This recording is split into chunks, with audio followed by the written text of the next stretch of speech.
Hey guys, come along with me while I do my plant chores. Today we are going to be cleaning up just a couple of these plants that are some of that have been in water culture for a while, and this one in particular, this one was an Anthurium that I transferred a few months back to water culture, and I've been neglecting it a little bit. It transferred over finally. It took a while. The roots were giving me a hard time. Anthurium, I guess, are not the easiest to transfer. Who knew? But it transferred. So I guess we can start with this one. I'm just going to be cleaning it up, getting rid of all those dead roots that are all over the place. As you can see, there's a lot of rotten roots, dead leaves. Just pretty much cleaning it up and helping it along. This is so relaxing. I know, I'm crazy. I really enjoy doing this stuff. Okay, so a lot of these roots are no bueno. This one's good. It's got some new baby roots coming off of it. This one here is no good. Actually, you know what I'm gonna do? I gotta get scissors. Let me get my scissors. Here we go. So you can see it has a few healthy roots. Like this one down here, I just broke off a root. This one down here is a very healthy root. This one up here is no good. Just peel that one off. This one's half good and half bad, so I'll pull off the bad part. Anything that's no good, I just strip. I'm just pulling off the sheath before I cut it, just so I know where I'm cutting, because I don't want to cut the wrong thing. So I know anything that just has a sheath, or that the sheath is removed, I know can be cleaned up. So this plant will bounce back. It's going to take some time. Anthurium, I guess, are a little bit temperamental. But these guys, when I've kept them in soil, I can never do it right. I can never get it right. And if I do, it's only for a period of time. Just cutting these off now that I remove the sheaths. Okay. Makes it a lot easier to know what I'm cutting, so I don't cut anything that's viable. Right? This root looks like it's completely no bueno. Well, not completely. I'll just take the tip off of that. And this one, just the tip off of this. Yep, that's no good. Okay. And the end of this one is no good. All right, so now I'm gonna take this to the handy dandy sink, give it a little rinse, and I'll be right back. There we go. Nice and clean.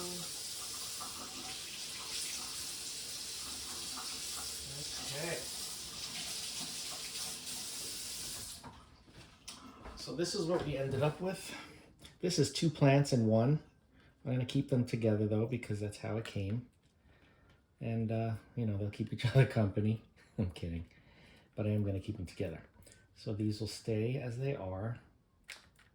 And now I just have to clean out the vessel.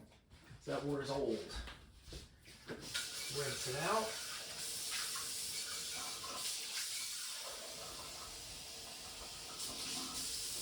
And yes, I use tap water for everything. Some people are gasping right now, I'm sure, but that's what I do. Some people use spring water. Actually, I'm gonna fill this up a little bit more so those roots at the top can get some water. Okay, this is where we've ended up. Okay, like that. All right, so this will do just fine. And as you can tell, this one has not been watered in a while. There's very little water left, but this is an aglaonema, and they do fine. Just gonna clean off some of these leaves that didn't make it. Just a couple. This plant is so pretty.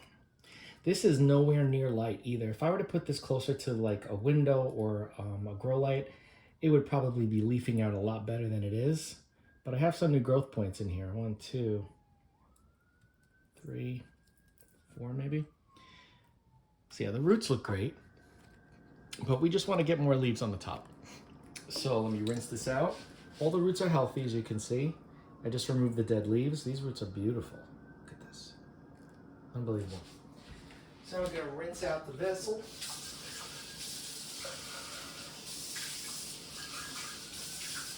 And put the plant in. Ta-da! Here we are. This is about maybe 10, almost 10 feet away from a north-facing window. So there isn't really much bright light hitting this plant.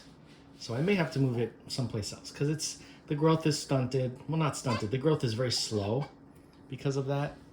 And I also got to feed this. I'll put a few drops of feed in this as well. But otherwise, we're all clean. Need some more light. Next up, we have a Coleus. This one is probably fine. I'm just going to give it a once over because I fixed this up recently. You can see how pretty. I took some cuttings off of this because somebody wanted the cuttings. And you can see we've got new growth already happening up here. And down here, over here. This was where I took the cutting, I believe. But yeah, really helpful. This is a different variety right here, but everything else is doing just fine. Water level is fine, but there's a dead leaf in there, so I'm going to rinse this out. And dealing with water culture, this is pretty much all you gotta do. It's not rocket science, but it is very rewarding. Okay, so now,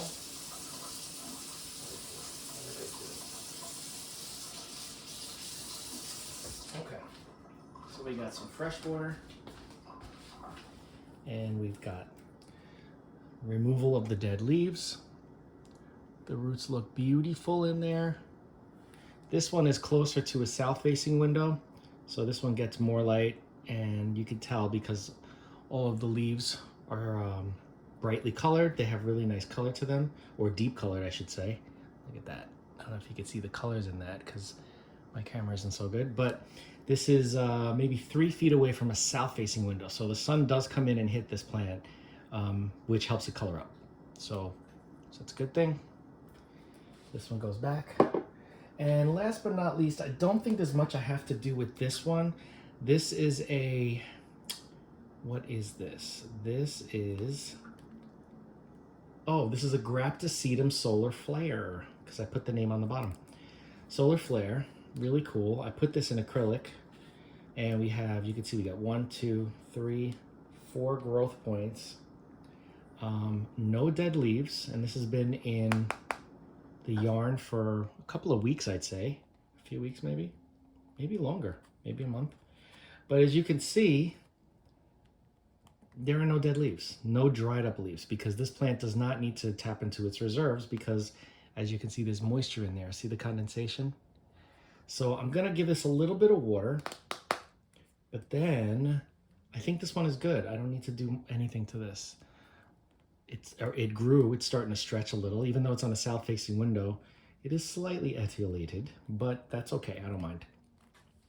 And eventually I'll take some of these leaves and start propagating them, but for right now I just want it to look pretty. So let me get some water in this. No fertilizer for this guy. Okay. Doesn't even have a reservoir. I filled up a lot of water, but it just got absorbed into the acrylic yarn. And I'm sorry I keep holding this far away from you guys. So yeah, I didn't fill up a reservoir, but this is now all saturated. And the plant should do fine. It's very supple, very firm. You can tell like the leaves don't fall off when I hit it, which is a good sign that it's hydrated. And I don't want these leaves to get stuck underneath the yarn, so let me move that down. Otherwise, looks good. Also, when I'm doing this, I'm also checking for disease, I'm checking for pests. In particular, one pest that I tend to have to deal with from time to time, frequently I'd say, is mealybugs on succulents. So I'm looking where there are close quarters, especially in the growth points where all of the leaves are very tender and soft and juicy because they love to drink the sap from those areas. So I'm just checking it out, making sure that I don't see any actual bugs. I don't see any feeding damage. I don't see any honeydew, which is the secretion that they excrete. That sticky, sugary type stuff. But yeah, this one's fine. No bugs, no nothing. Look at how beautiful. God, I love these plants. So yeah, so those are the 4. Just a day in the life of taking care of water with alternative growing methods, be it water culture, acrylic yarn, or semi-hydro. It would be the same thing I'm doing for the most part. And that's all she wrote. So if you have any questions on any of the plants you see here, the history, or if you, would like help with transferring some of your plants, if you're thinking of doing it. If you struggle with plants in soil, I highly recommend an alternate method. I'm not saying everything has to go into yarn. I mean, I do that, but you don't have to. Whether you put into water culture, put into semi-hydro with leca or lava rock, or if you want to try out the acrylic method, just reach out and we can discuss and I can help you through it. Because it's a lot of fun, and obviously the plants do great. For me, it's like a no-brainer. Honestly, like growing plants in soil for so many years and getting so frustrated. You know, for me, what would happen is I'd grow a certain plant type, let's say, in soil. It would do well for a while, and then something would happen where it would kickstart some sort of rot or a pest. Like sometimes I would be practically inhaling fungus gnats because there were so many fungus gnats in the soil. It was disgusting. So, when you lose a lot of plants over and over again and you're growing them the same way, it's like something's got to give. So I said, all right, let me experiment. And through experimenting with just plain old water culture or with semi-hydro, which I have a lot of plants semi-hydro, but now I have a lot of plants in acrylic, and it's probably one of my favorite, if not my favorite, growing method to put plants, even succulents, in acrylic yarn. In addition to having in water culture, because water culture, if we're talking about succulents, water culture and yarn, they do phenomenally well. They do the best. I have some in semi-hydro. They do great. I just happen to like the look of this and how easy it is. Because it's almost like you're working with, and I've said this before, when you're working with acrylic yarn, it's almost like you're working with rock wool. Because it kind of performs the same function as a rock wool would, except there are a lot more opportunities for oxygen and air pockets in acrylic yarn. So that's probably why I like it more. It's cheaper. You could just buy, I go to the dollar store and I buy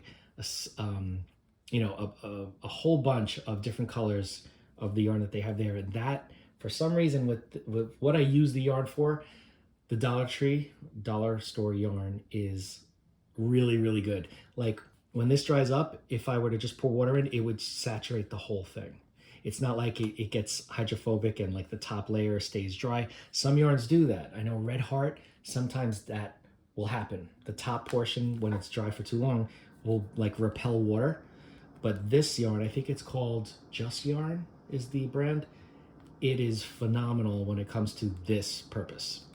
I can't speak for anything else as far as crocheting or knitting or anything like that, but for plants, they do great. They do just great.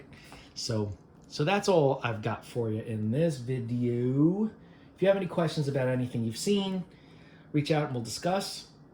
I appreciate you guys watching. I know I probably don't say it enough, but this brings me so much joy and happiness that I am so happy that even if there was just one of you that enjoyed the videos and tuned in whenever I'd upload, that would be good enough for me.